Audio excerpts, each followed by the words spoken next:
the court commented that this kind of harassment of academics wasn't a new phenomenon. Obviously, it was massively increased and much more high risk over COVID, but it had been an issue before.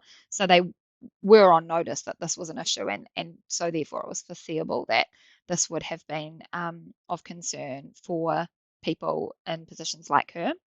Um, the court found that the suggestions that we've talked about around stopping doing the commentary, etc., were not reasonable, and that really she was entitled to have a plan firmly in place, and for that plan to be sufficient to protect her, and that the onus was on the university to kind of manage that and come up with that and get the appropriate expert input and put that in place.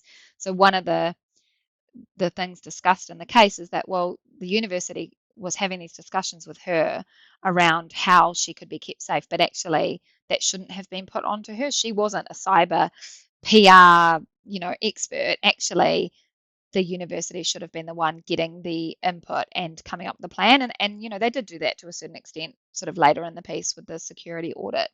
But I think there's an interesting balance there for employers, because there is a statutory duty to consult about how health and safety matters. So obviously you do need to be having the conversations. You do need to be engaging with people and getting their views, but it's that balance between not just putting the onus back on them and making sure that you as the employer are doing enough to comply with your duties. So I do think that's a sort of something to be alive to.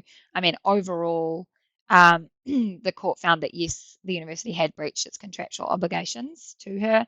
It had breached its duties of good faith. It should have engaged with her more constructively, and it had unjustifiably disadvantaged her.